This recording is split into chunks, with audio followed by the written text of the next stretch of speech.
Hey everybody, David the AI Guide here. Thanks again to the new subscribers. Please follow us on Facebook and Twitter as well. Also, we are following up today on last video where we asked for input.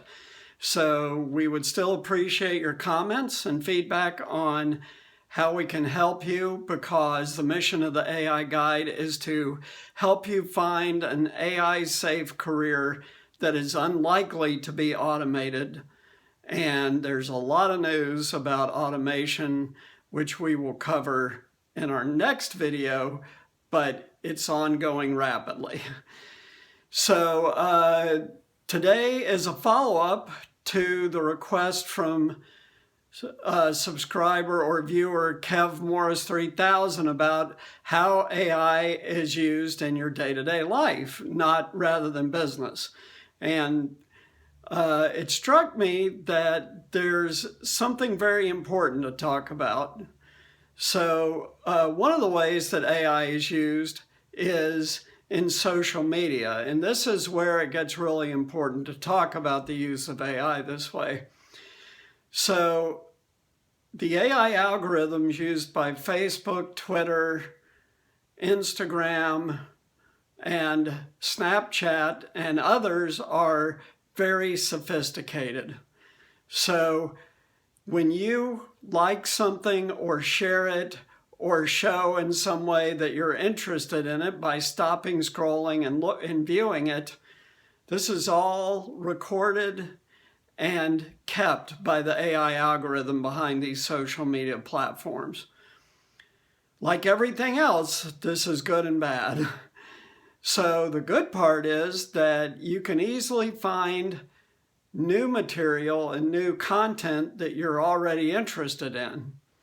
So for example, if you're interested in AI and you're searching for AI, pretty soon a lot of AI is going to show up in your feed. That's just an example. The downside of all this, and the word to the wise, is this. A lot of what is put on social media is garbage. What do I mean? I mean it's pure opinion with no facts and no research to back it up. We here at the AI Guide try to base everything we tell you on the latest research done by scientists. Now, scientific consensus changes over time, not quickly, but it does change over time, or it might shift quickly if there's truly a breakthrough that resets what scientists previously believed. But that is rare. On the other hand, anyone can say anything with no research and state it as fact, and without critical thinking, you might accept it as fact. This is not good, to put it mildly. Why? Because we know from the last 2 election cycles, without a doubt, that there is a lot of fake news. The former president talked about this, but he only talked about one side of it. The truth is, it's on both sides. And there is blatant manipulation of the public going on at times with what is said. It ostensibly is news, but what is said is opinion, not fact. So the news business has changed dramatically from 30 years ago. If you go back to the days of Walter Cronkite and so forth, the news media tried to stay neutral.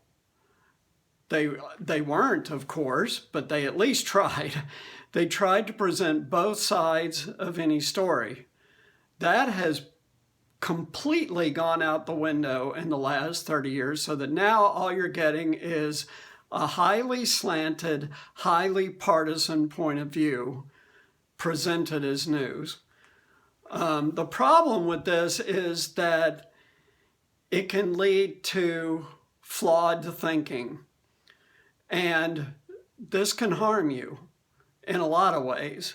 But one of the ways it can harm you is by retraining you from thinking critically to just accepting what you hear as fact when it isn't.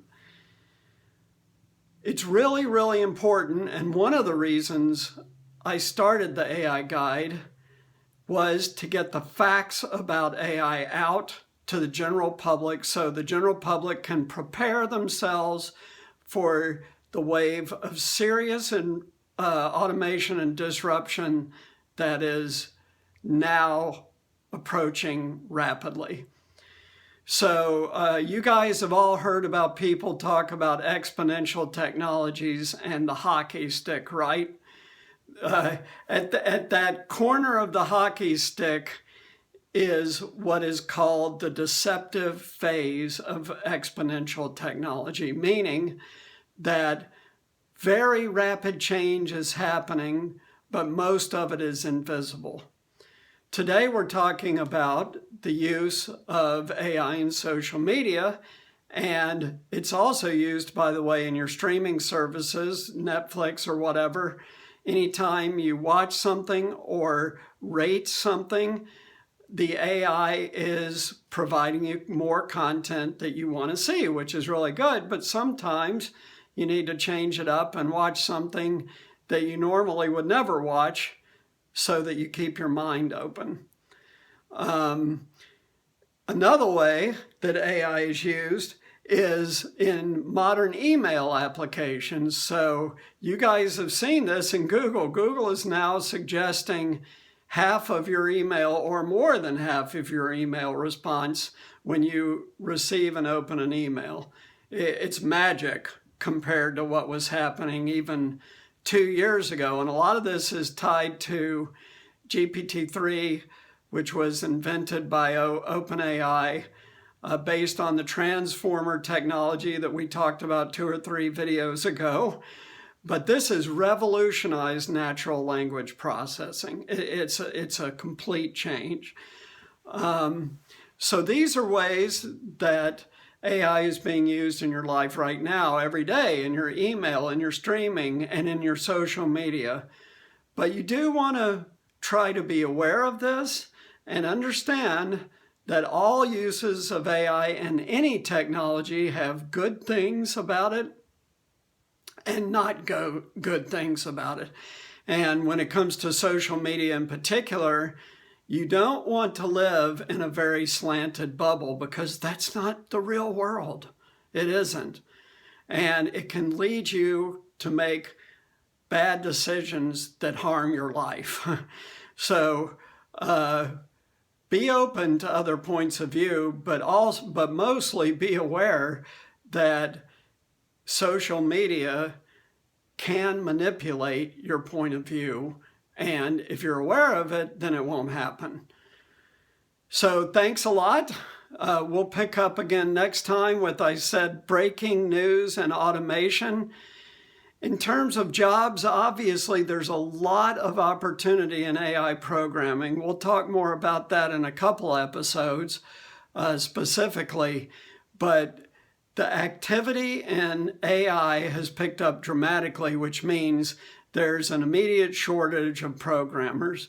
And some of the resources we're going to be providing very, very shortly will be oriented to teaching you how to do AI programming without having to go back to school. So thanks a lot. Hope you enjoyed this episode. Keep an open mind and take care, and we'll see you next time.